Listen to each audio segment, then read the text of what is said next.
국제뉴스 알아보겠습니다. 손재규 선임기자 나와 계세요. 안녕하세요. 안녕하세요. 네. 대선을 치르고 있는 여러 나라가 있습니다. 이 각국이 이제 뭐 루마니아, 폴란드, 포르투갈인데 우리가 잘 여기까지는 이제 뉴스 시선이 좀 미치지 않는 것 같아서 소개를 좀 해주시면 좋을 것 같아요. 어제 그 폴란드, 루마니아에서는 이제 대통령 선거가 치러졌고요. 네. 그리고 이제 포르투갈은 조기 총선을 했습니다. 조기 총선. 그런데 네. 지금 루마니아도 그렇고 폴란드도 그렇고 우크라이나하고 접경 국가입니다. 네. 그리고 이제 루마니아는 이번이 대선이었고요. 그런데 두 나라 다 조금 그 유럽 연합하고 좀 가까운 쪽에 중도 후보가 루마니아는 결선이니까 이제 결정이 된 것 같고요. 네. 부쿠레스트 시장인데 이제 여당 지지를 받으면서 무소속으로 출마를 했던 니쿠쇼르 단이라는 사람이 그 여유 있게 당선된 걸로 지금 이렇게 관측이 됩니다. 네. 야당 후보는 루마니아의 트럼프라고 해서 이 사람이 사실 1차 투표 때는 이 사람이 굉장히 앞섰었습니다. 그런데 이제 이런 그 지정학적 불안감 같은 것들이 작용한 게 아닌가 싶고요. 네. 폴란드 쪽도 좀 알려주시죠. 어떻게 된 거예요? 폴란드도 지금 보면은 그 일단 1차 투표했는데 집권 여당 후보가 근소한 차로 1위를 한 것 같은데 이제 50% 미만이라서 다음 달 1일 다시 결선을 해야 될 것 같습니다. 과반에 못 미쳤군요. 그렇죠. 여기도 네. 지금 보면은 이런 그 유럽연합, 그 유럽하고 가까우냐 아니면 이제 민족주의 성향인 거 쪽 이제 그런 대결이었는데 여기도 현상 유지 쪽으로 가는 것 같습니다. 아무래도 러시아 위협 같은 지정학적 위협에 대한 그런 우려가 루마니아도 그렇고 폴란드도 그렇고 선거에 큰 변수로 작용한 것 같습니다. 특히 루마니아 같은 경우는 지금 뭐 선거 개입 얘기도 막 나오고 했었고요. 그렇군요. 포르투갈 조기 총선 이 흐름도 좀 짚어주실까요? 여기는 지금 집권 중도 우파 네. 쪽에서 일인데 상당히 좀 차이는 별로 없습니다. 그리고 이제 우파 사회당 같은 경우는 좀 밀렸고요. 역시 뭔가 조금 이렇게 지정학적 불안에 대한 어떤 안정적인 걸 추구하는 게 아닌가 싶습니다. 그렇군요. 오늘 새벽 사이에 업데이트된 각국의 선거 상황들 내용들입니다. 루마니아, 폴란드, 포르투갈 상황까지 전달해 주셨고요. 이제 다음 얘기 미국의 신용등급 강등 무디스의 결정 소식으로 좀 이어가 보겠습니다. 이게 어떻게 뭐 바뀌었는지는 다들 아실 거고요. 트리플 A에서 더블 A1으로 바뀐 거고 전망 같은 경우는 이제 안정적으로 네. 그렇죠. 낮추고 이제 네. 이제 당분간은 그대로 유지하겠다는 유지할 그런 것이다. 시사를 보였죠. 네. 일단 월가 쪽에서는 조금 반응이 좀 엇갈리는데요. 네. 그래도 저는 그 미국의 등급이 떨어졌다는 자체는 그 여기에 대해서는 이제 월가 쪽 전문가들은 경보음이다 이런 얘기를 합니다. 그다음 이제 미국의 그 부채 관리 문제, 그다음에 이제 어떤 아무래도 트럼프 관세 충격 같은 거. 근데 이제 그런 것도 있고요. 그다음에 이제 뭐 지적이 됐지만 최근에 주가 강세에 따른 어떤 그런 차익 실현 그런 뭐 발판이 되는 게 아니냐는 그런 관측들이 나오고요. 네. 그리고 콕 집어서 이후로 이제 빚이 너무 많다. 국가 그렇죠. 부채가 너무 많다였으니까 다들 알고 있던 사실이어서 그렇게 이유가 놀랍지 않다는 반응도 있어요. 그런 반응이 많습니다. 네. 그래서 이제 트럼프 행정부가 이제 등급이 떨어지면 이제 이런 그 차입 부담이 커지니까요. 네. 그래서 부채 상환 부담이 더 커질 거다는 그런 거고요. 그리고 이제 미국 수익률을 좀 약화시켜서 달러에 대한 그 추가 하방 압력이라든가 그래서 이제 주식 매력은 아무래도 떨어지지 않겠느냐 뭐 이런 얘기인데 그렇다고 뭐 게임 체인저까지는 아닐 거다. 뭐 그런 지적들도 나옵니다. 네. 증시 얘기 조금만 더 해보면 2011년에 S&P 사례도 있고 2023년에 이제 피치의 사례도 있기 때문에 이번 사례는 어떻게 어느 정도 강도로 영향이 있을 것인지에 대한 분석도 이어져요. 그렇죠. 네. S&P는 이제 2011년에 떨어뜨렸죠. 제일 네. 먼저 3대 신용평가사 가운데. 그때는 충격이 상당히 컸죠. 근데 이번은 이제 좀 상황이 다르다는 겁니다. 증시에 미치는 영향이 상대적으로 크지 않다는 지적들이 많고요. 그리고 뭐 이미 미국의 그 엄청난 적자 예산이라든가 이런 건 모두가 다 아는 거고요. 그래서 이제 뭐 미국 등급 강등이 처음이 아니지 않느냐. 선물이 불안한 거는 뭐 이해하지만 실제로 이게 어떻게 현실적으로 충격을 줄지는 좀 더 지켜봐야겠다는 얘기고요. 그리고 이미 알 사람들은 다 안다. 뭐 이런 식의 지적이 나옵니다. 알겠습니다. 그래서 이제 뭐 백악관 쪽의 반응이라든지 재무장관도 이야기를 했고 여러 가지 좀 살펴볼 텐데 일단 뭐 전 정권 탓이다. 바이든 탓이다라는 건 이미 좀 나왔고 베선트 재무장관도 밤사이에 뭐 그렇게 신뢰도 안 하고 일단 뭐 반영된 상태고 후행적인 거다 뭐 이런 얘기를 좀 했더라고요. 그렇죠. 그렇게 얘기하면서 그다음에 이제 지금 상황에서 중요한 건 채무 상환력 아니냐. 그래서 GDP 대비 부채 율 이게 가장 중요한 숫자라서 부채 증가보다 빠른 속도로 GDP를 늘려서 이 위험을 낮추겠다. 뭐 이렇게 다짐을 했습니다. 네, 그렇군요.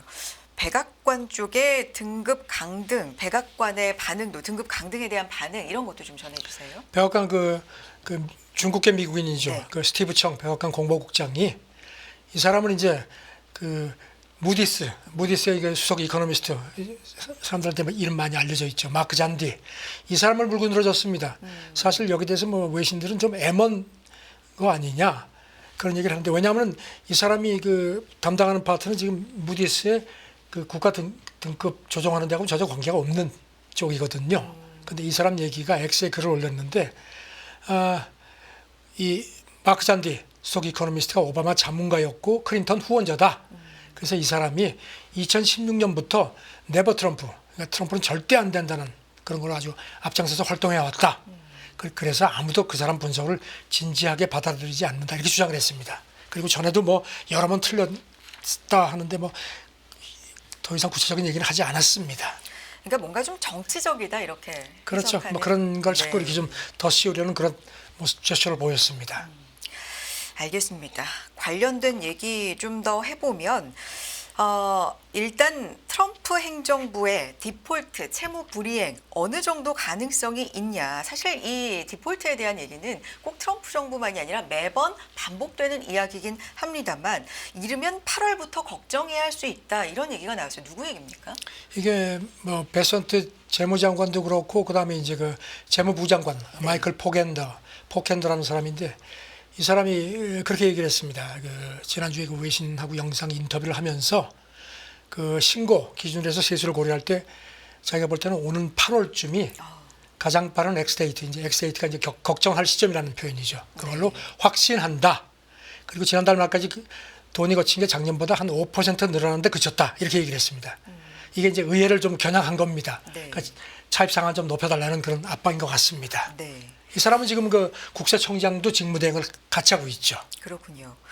베선트 장관도 8월을 디폴트 가능 시점으로 경고를 했었고요. 뭐 재무부 쪽에 지금 움직임이라든지 정리를 좀 해주실까요? 그 동안에 네. 뭐 이제 의회에서 이제 차입한도 아직까지 이제 올려주지 않았기 때문에 공적 연금이라든가 기금에 대한 어떤 출자 같은 거 좀 연기하고 이런 식으로 이제 보유연금을 소진하면서 지금 버티고 있죠 재무부가.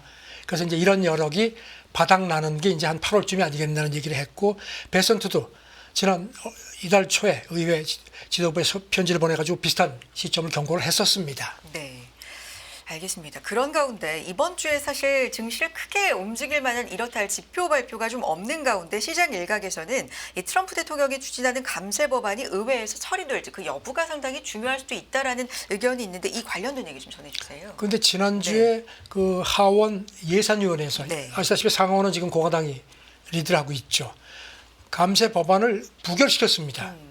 이게 민주당은 전원 반대를 했고요. 그다음에 위원회에 있는 5명의 공화당 강경파 의원들이 민주당 쪽에 붙어서 반란표를 던졌습니다. 이게 이제 이 사람들 얘기는 이제 메디케이드 저소득층 의료보험 이거는 이제 재량 지출이 아니고 의무 지출이죠. 이것도 줄이자 이렇게 얘기를 하는데 그래가지고 이제 이게 좀 사실 상당히 좀 이례적입니다. 그래서 지금 공화당 그 마이크 존스 하원 의장이 법안 재처리를 하기 위해서 지금 당내 이 강경파를 이제 타협을 이번 주에 아마 할 겁니다. 네. 그런데 일단 자우전 공화당 쪽에서 트럼프 감사 쪽에는 조금 좀 견제하는 그런 모습을 보입니다. 이번 주에 다시 이제 어떻게 될지 이 부결된 법안 안에는 개인 소득세율 인하, 법인세 최고세율 인하, 그렇죠. 그리고 표준 소득공제, 뭐 자녀 세액공제 확대 기한 연장 뭐 이런 것들이 지금 담겨 있는 상황이어서 그렇습니다. 네, 감세 관련된 법안 통과 좀 지켜보겠습니다. 다음 내용 넘어가 보도록 하죠. 중국이 미국 바깥 미 국채 보유에서 일본에 이어서 영국에도 밀려 3위로 처졌다. 어떤 얘기로 좀 해석을 해볼까요? 이게 지금 블룸버그가 네. 미국 그 재무부 최신 집계를 이용해서 전했는데요. 네. 뭐 일본에 중국이 밀린 거는 이미 뭐 다들 기정사실로 아시는 거고요. 영국에도 밀린 걸도 있습니다. 지난 3월 기준입니다. 그래서 지금 이 미국 국채 보유에서 중국이 영국에 밀린 게 2000년 10월 이후 처음입니다. 그러니까 영국은 조금 늘어났고 중국은 2달째 계속 줄어드는 것도 있고요. 그래서 여기에 대해서 뭐 여러 가지 분석이 나옵니다 지금. 네. 그렇군요. 그러니까 중국이 이제 미국 국채를 영국보다도 또 일본보다도 보유하고 있지 않다. 뭐 이런 순위가 지금 집계가 된 거고 2000년 10월 이후 처음이라는 건데 자, 이 세부적인 좀 분석 사항들 좀 소개해 지금 주세요. 블룸버그는 이걸 네. 진단하면서 지난 3월 기준으로 해서 이제 미국 바깥 그 국가들이 미국 국채를 보유한 그 규모는 전부 합쳐서 9조 495억 달러. 그러니까 그 2개월째 계속 증가했고 가장 이제 액수가 가장 기록적으로 많은 걸로 집계가 됐습니다. 그래서 네. 지금 블룸버그는 최소 3월 기준으로 보면 이제 물론 이제 이거는 이제 트럼프 관세 충격이 조금 이제 반영이 안 됐다는 의미입니다. 미국 국채에 대한 어떤 반란은 없는 것 같다. 그리고 또 이제 미국 재무부 출신 그 싱크탱크 외교위원회 관계자 얘기도 중국이 물론 쭉 조금씩 줄여온 거는 뭐 다들 짐작하는 건데 이런 그 미국 그 트럼프 관세에 대한 그 미국 국채 카드를 구사할 수 있는 그런 가능성에 대한 그런 걸 좀 고려를 해야 되겠다. 그러면서 그래도 최소한 3월 기준으로 볼 때는 털기보다는 이렇게 듀레이션을 좀 줄이는 그런 쪽에 어떤 전략 좀 수정 아니냐. 자기 이렇게 본다고 좀 조심스럽게 분석을 했습니다. 그렇군요. 그러니까 뭐 큰 변화, 반란, 되돌림 이런 것보다도 미국 바깥쪽의 미국 국채 보유는 계속 늘고 있는 그렇죠. 건데 중국 쪽에서만 좀 느리지만 팔고 있는 건 확실하다. 뭐 이런 거네요. 국제값이 너무 급격하게 떨어지면 네. 중국도 뭐 손해가 클 수밖에 없죠. 그래서 그 여기 대해서 이제 그 투자은행 나티시스 이코노미스트 얘기는 중국이 느리지만 꾸준히 미국 국채를 매각하고 있다. 그러면서 몇 년 전부터 이렇게 가시화됐고 이게 미국에 대한 경고라고 했습니다. 네. 그러면서 미국이 이거에 조금 좀 먼저 대비를 했어야 된다고 자기는 본다고 했습니다. 네. 알겠습니다. 여기 대해서 근데 이제 이 중국의 그 위웅딩 사회과학원 위원 이 사람은 이제 인민은행 통화정책위원을 지내서 이제 중국 내에서 상당히 말빨이 먹히는 사람이죠. 지난주에 그 중국 매체하고 회견했는데 네. 트럼프발 관세에 따른 그 미국 디폴스 가능성을 얘기를 했습니다. 그러면서 중국이 이거에 대비해서 물론 이게 뭐 그렇게 쉽게 일어날 일은 아니겠지만 해외 자산 보호를 위한 일련의 대책을 준비하는 게 좋겠다. 이렇게 또 좀 슬그머니 또 찔렀습니다. 네. 자, 이번에는 미국과 각국의 무역 협상 얘기를 좀 이어서 해보도록 하겠습니다. 사실 변화가 계속해서 조금씩은 이제 감지가 되는데 어느 나라가 계속해서 뭐 영국에 이어서 다음 합의 대상국이 될 것인가 뭐 이런 부분이다가 이 주말 사이 지나오면서는 꼭 합의가 안 되고 그냥 지난 2일에 부거했던 게 그대로 될 수도 있다. 혹은 2, 3주 내에는 이제 빠르게 처리할 것이다. 이런 얘기들이 속속 나오고 있거든요. 최근 뭐 이달 초부터 곧 발표 하는데 그러네. 아직까지 아무것도 안 나왔거든요. 그러니까 영국이 딱 있고 그다음엔 전혀 없습니다. 그리고 이제 그동안에도 몇 차례 말씀드렸지만 일본이 예상보다 조금 좀 버티는 입장인 걸로 지금 이제 이렇게 나타나고 있고요. 뭐 자동차가 좀 핵심이다. 그렇죠. 그래서 이런 그런지 의견이. 네. 백악관이 조금 말이 많아졌습니다. 베선트가 이제 이 네. 실무협상 이제 이거를 이제 이끄는 이제 사령탑인데 네. 이 사람이 이제 그 주말에 미국 방송하고 잇따라 인터뷰하면서 성실하게 임하는 뭐 선한 뭐 대상국 이런 표현을 씁니다. 그러면서 이제 만약에 그러지 않으면은 이게 이제 지난 4월 2일에 이제 부과한 게 있고 이제 90일간 이제 유예시켜놓고 네. 지금 협상을 하고 있거든요. 네. 그거 그대로 적용될 거다 이런 경고도 또 합니다. 그래서 이제 이 선한 게 과연 뭔가 글쎄 미국은 이 베선트는 선하다는 표현을 쓰지만 뒤집어 보면은 자기들한테 만만한 조건을 제시하는 나라를 얘기하는 게 아닌가 싶습니다. 조금 백악관이 조금 좀 쫓기는 듯한 모습이 더 읽히는 것 같습니다. 글쎄요, 요 흐름이 뭐 무디스의 그 신용등급 강등으로 인해서 조금 더 급해진 감도 있을까요, 영향이? 아무래도 혹시나? 그게 없다고는 볼 수 없죠. 중국이 특히 네. 그러지 않겠냐 싶습니다. 일단 뭐 중국은 거기에 대해서 뭐 아직까지 이제 오늘 뭔가가 나오겠죠. 2, 3주 안에 그래서 뭐 서한을 보낼 것이다 이런 발언도 여기서 나온 거잖아요. 그죠. 트럼프가 지난주에 아랍에미리트에서 그 얘기를 했죠. 2, 3주 안에 뭔가 편지를 보낼 거다. 이제 그걸 이제 베선트가 이제 그 선의를 가지고 협상 안 하고 뭐 좀 이렇게 좀 꼼수 부리면은 그대로 부과될 테니까 각오해라 이런 식의 경고를 한 겁니다. 네. 그리고 이제 베선트가 CNN하고 또 인터뷰하면서 그러면 몇 나라 거를 발표를 예상을 하느냐 그랬더니 얼마나 많은 나라가 선의로 협상하느냐에 달려 있다. 지금 당장 집중하는 건 18개국과의 중요한 교역 관계다. 이러면서 이제 근데 여기 이제 포인트가 되는 게요. 이런 얘기를 덧붙였습니다. 그냥 관세율을 제시할 수 있는 작은 교역 관계국들도 많다. 그래서 내 느낌은 지역 협상을 많이 할 거란 점이다. 이게 좀 처음으로 주목이 됩니다. 왜냐하면 네. 이제 아마 우리도 포함이 됐을 겁니다. 네. 이제 주요 18개국하고는 이제 개별 국가별로 협상을 하는데 나머지 조금 교육 규모가 작은 국가들은 워낙 많으니까요. 네네. 지역 단위로, 그래도 뭐 중남미 이런 표현을 했거든요. 지역 단위로 관세율을 설정하겠다는 그런 게 아니겠느냐는 관측이 나옵니다. 지역 단위로 조금 묶어서. 그렇죠. 네. 그러니까 조금 좀 이제 왜냐하면 90일이 점점 다가오니까. 그렇죠. 그리고 이제 여기 덧붙였어요. 이제 상당히 좀 솔직한 표현을 했는데 트럼프가 협상에서 전략적 불확실성을 전술로 사용한다 하면서 이렇게 쿼터가 됐습니다. 협상국들의 너무 많은 확실성을 주면은 그들이 우리를 가지고 놀 거다. 조금 속이 타는 것 같습니다. 베트남은 어떻게 진행이 되고 있는 거예요? 베트남 지금 46% 고유 관세죠. 네. 부과받았죠. 네. 물론 이제 유예돼 있지만요. 네. 베트남은 조금 뭐 굉장히 적극적입니다. 베트남 그 산업무역 장관이 그 지난 주말 그 제주도 에이펙 정상회담 그 통상장관 회의 직후에 미국 무역 대표 별도 만났습니다. 네. 그러고 나서 이제 뭐 그다음에 이제 베트남 쪽에서 발표가 나왔는데 미국이 베트남 우리 접근 방식하고 그 제안에 대체로 동의했다. 앞으로 기술적 협상에서 긍정적 결과를 얻을 수 있는 기반을 마련했다. 이렇게 상당히 좀 진전이 있는 걸 강조를 합니다. 네. 그렇군요. 미국은 베트남도 최대 수출 시장이고 뭐 무역 적자를 미국이 기록을 하고 있어서 미국도 상당히 좀 신경을 쓰고 있는데 골프장, 호텔 계획 승인 얘기도 나오는데 이건 어떤 얘기입니까? 베트남 관련된 얘기 좀 더 베트남은 지금 전해주세요. 뭐 네. 무역적 그 미국의 무역 적자가 엄청나게 크죠. 그렇죠. 그러니까 중국, 유럽연합, 멕시코 다음으로 많죠. 그래서 지금 이제 자기들도 그걸 알고 네. 이제 아주 적극적인데 이제 이런 가운데 글쎄 이거를 뭐 베트남 사람들은 좀 억울하다고 할지 모르지만 이게 지금 트럼프 그룹 호텔 뭐 골프장 짓는 거를 뭐 승인을 하고 또 다른 프로젝트도 지금 아주 적극적으로 추진을 도와주는 것 같습니다. 보니까 AP통신 보도인데 트럼프 그룹하고 베트남 부동산 개발사가 지금 하노이 근처에 이제 18홀 골프장 3개하고 주거단지 뭐 상업시설 해가지고 한 15억 달러 우리 돈으로 한 2조 원 이상 프로젝트가 있는데 이거를 승인을 해줬습니다. 이게 지금 트럼프 그룹의 그 동남아 최대 프로젝트 이제 그쪽 프로젝트고요. 이제 2029년까지 완공할 예정이라고 하는데 이거 말고 베트남 남쪽의 호찌민시 근처에도 또 다른 그 골프장하고 호텔 짓는 프로젝트를 진행하기로 하는 모양입니다. 그래서 최종 후보지를 좀 살펴보고 있다고 하는데 베트남 쪽에서 뭐라고 얘기를 해도 아무래도 관세 협상하고 연계될 수밖에 없다는 지적이 많습니다.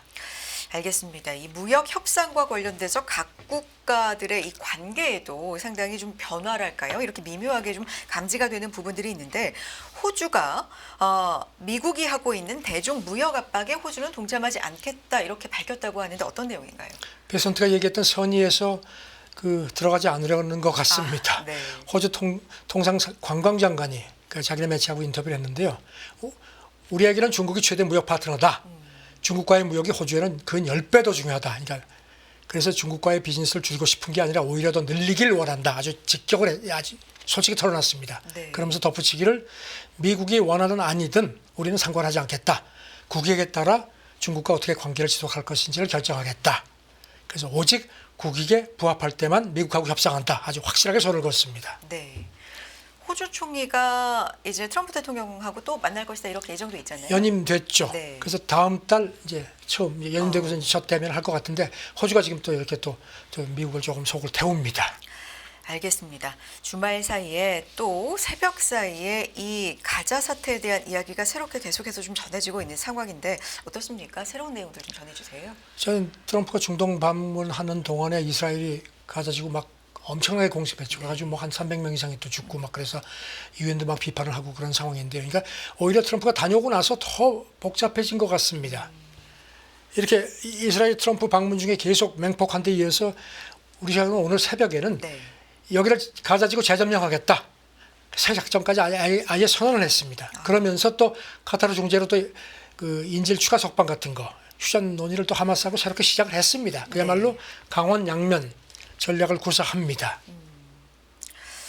이 와중에 아랍연맹 같은 경우는 뭐 토요일 있었던 정상회의가 있었는데 전쟁 종식을 압박하도록 촉구했다 뭐 이런 흐름도 있고요. 네, 그리고 네. 이제 절대 그 가자지구 또 뭐 주민들 뭐 또 네. 이주하는 얘기가 또 나오거든요. 그렇죠. 그거 절대 안 된다.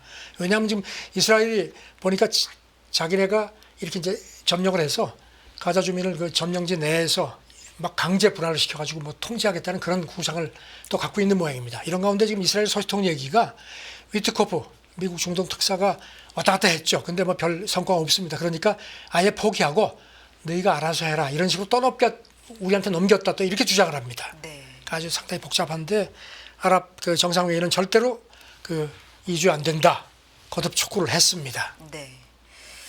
알겠습니다. 이 얘기 여기까지 하고요. 가자 주민 최대 100만 명 리비아 영구 이주 검토. 이게 트럼프 대통령이 검토하겠다는 얘기인데 이 얘기도 좀 정리할 필요가 있을 것 같아요. 한동안 나왔다가 막 발끈하니까 좀 걷어들였는데 또 이 얘기가 좀 조금씩 나옵니다. 미국 MBC가 소통을 이용해서 전했는데 백악관이 지금 그 가자 주민 한 많게는 100만 명을 네.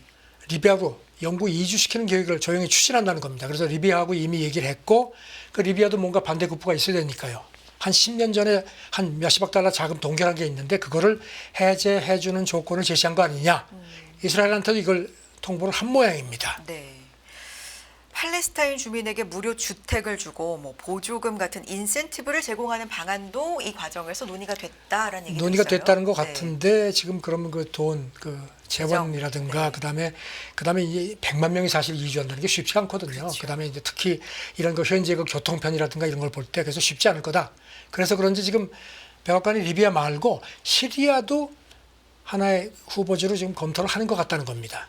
이번에 아시다시피 트럼프가 카타르인가 가서 시리아 임시 대통령 전격적으로 만나고 제재 해제 가능성도 얘기를 했는데 이거하고도 연계된 게 아니냐는 관측이 나오는데 지금 트럼프가 또 이 이주 해외 이주 그 카드를 조금씩 만지는 모습입니다. 네. 그렇군요. 알겠습니다. 그런 가운데 이제 이 전쟁과 관련돼서는 주말 사이에 워낙에 좀 새롭게 나온 얘기들이 있고요. 우크라이나 전쟁 합의와 관련돼서도 오늘 뭐 통화 얘기도 좀 있어요. 그렇죠. 네. 오늘 저 해서 그 현지 시간 월요일 날 네. 이제 트럼프 얘기는 이제 푸틴하고도 통화하고 그 다음에 젤렌스키 통화하겠다고 하고 하는데 지금 보니까 그래서 이제 그 루비오 장관이 부지런히 왔다 갔다 하고 의제 설정한다고 하고 크렘린궁에서도 지금 뭐 하는데 크렘린궁은 계속 지금 버팁니다. 아직까지 결정해진 거 없다. 그래서 지금 뭐 관측은 뭐 푸틴이 지금 급할 게 없다는 겁니다. 왜냐하면 전세도 유리하고 그다음에 이제 백악관 쪽에서 불만은 러시아가 너무 무리한 요구를 한다는 거거든요. 그러니까 지금 우크라이나 영토의 거의 4분의 1을 점령하고 있는데 그 중에서 이제 일부 지역은 우크라이나군이 상당히 탈환도 했는데 그것까지 우리가 가져간다는 식의 아마 얘기를 하는 것 같습니다. 그러니까 트럼프가 화가 많이 났는데 지금 뭐 화가 나도 지금 뭐 어떻게 할 수 있는 상황이 아니죠. 네. 그래서 이제 유럽연합이 지금 에너지 제재까지 해서 이제 카드를 쥐고 막 흔드는 듯 푸틴이 계속 지금 버티는 모양새입니다. 아마 오늘쯤 통화를 하긴 하는 모양인데 네. 그럼 내일 새벽쯤 뭔가 좀 진전이 있을지 좀 조금 더 봐야 될 것 같습니다. 그러게요. 이 내용도 추가적으로 또 전해지는 내용들 정리해서 말씀해 주실 거라 기대해 보겠고요. 또 내일 뵙도록 하겠습니다. 여기까지 듣도록 하죠. 국제뉴스 선재규 선임 기자 함께했습니다. 고맙습니다. 네, 감사합니다. 매일 돈을 쓰는데 그 가치는 누가 정할까요?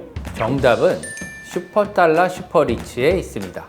복잡한 공식은 빼고 투자 타이밍을 잡는 환율의 핵심만 담았습니다. 빠르게 변화하는 금융시장, 그 중심엔 언제나 환율이 있습니다. 오늘부터 환율과 썸 타볼까요?